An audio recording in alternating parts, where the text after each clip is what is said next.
আমাদের স্বামীরা ঘর থাকলেও জ্বালা, না থাকলেও জ্বালা, বিদেশত গেলেও জ্বালা, দেশত থাকলেও জ্বালা, স্বামী থাকলেও জ্বালা, না থাকলেও জ্বালা, স্বামী ভালো হলেও জ্বালা, খারাপ হলেও জ্বালা। কি একটা দুঃখ রে ভাই বলে দিনি। ধর আমার স্বামী খামে আজকে বন্যু, আমি মায়ের বাড়ি যাবো, তখন যদি আমার স্বামী একবারে রাজি হয়ে যায় আর যদি বলে যা, তখন আবার সন্দেহ হয় এ বেড়া মনে হয় কোনবা মেয়ের সাথে চক্কর মারছে, তাই আমাকে বাইর থেকে দাবড়ানোর জন্য একবার বলতে রাজি হয়ে গেল। না আজকে তোর বাইর থেকে বাড়ানো যাবে না। আবার ধর যে পরের দিন ভাতারক বন্যু, আজকে আমি মায়ের বাড়ি যাবো, আর যদি তখন বলে যে না যাওয়া যাবে না, তখন বলি তুই আমার বাপ মগ দেখতে পাস না, তুই তো এক নম্বর শয়তান, তুই হলো আমার বাপ মগ দেখতে পাস না, সহ্য করতে পারিস না, কালকা বিয়া করে না, আজকে আমাকে পর বানায় দিস তোর বাপ মায়ের থেকে, তোর সংসার আমি করবো, তুই ভালো মনে করিস, তোর চরিত্রের সমস্যা আছে আমি জানি না।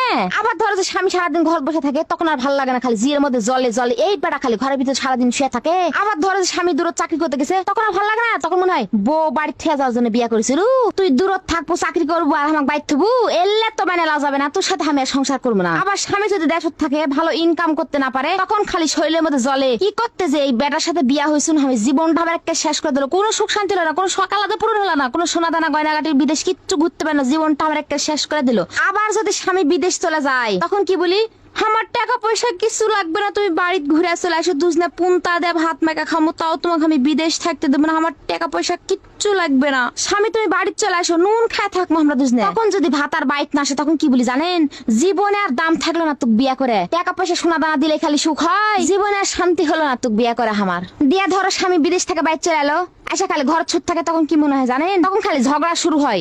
আচ্ছা তোর কি কোনো বন্ধু বান্ধব নাই, তুই খালি সারাদিন ঘরে শুয়ে থাকিস, সারাদিন ঘরে কোন খালি পড়ে থাকিস, যাবার যা তোকে আর দেখতে মন আছে না। আবার যদি বাইরে ঘুরতে যায়, 2-3 ঘন্টা পর বাড়িতে আসে, তখন আবার ঝগড়া শুরু।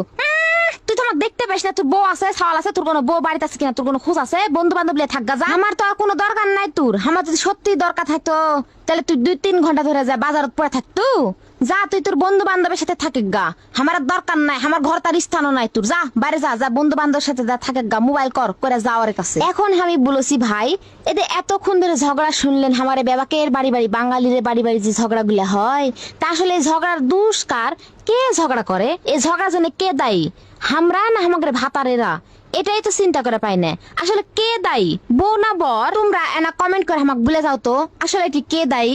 ছেলেরা একবার কমেন্ট করবেন, মেয়ের একবার কমেন্ট করবেন, দেখি কার দল বেশি ভারী হয়, আমাদের জন্য সংসার গন্ডগোল হয় না আমাদের ভাতার এগের জন্য হয়। আমরা তো মনে করি আমরা ফেরেস্তা, আমার কোনো দোষী নাই, আমাদের মতন যদি আমাদের ভাতারেরা চলতো, জীবনে ঝগড়া হতো। কি বোনেরা তোমরা না বলো তো, আর ভাইরা তোমরা কি বলছিন, এনা কমেন্ট করে সুন্দর করে টুকুস করে লেখে দিয়ে চলে যাবেন তোমাদের কি মতামত। থাকো তোমরা, আজকের ভিডিওটা আমি এই পর্যন্ত শেষ করছি, সবাইকে অসংখ্য ধন্যবাদ আমার পুরো ভিডিওটা দেখার জন্য। তাহলেও সবাই আমার জন্য দোয়া করে, আমি যেন কালকে সকালবেলা আবার তোমার ভিডিও আসতে পারি, আমাকে না দেখলে তো আবার তোমাদের ফাঁপড় লাগে, আমার একটাই দুঃখ। তাহলে সবাই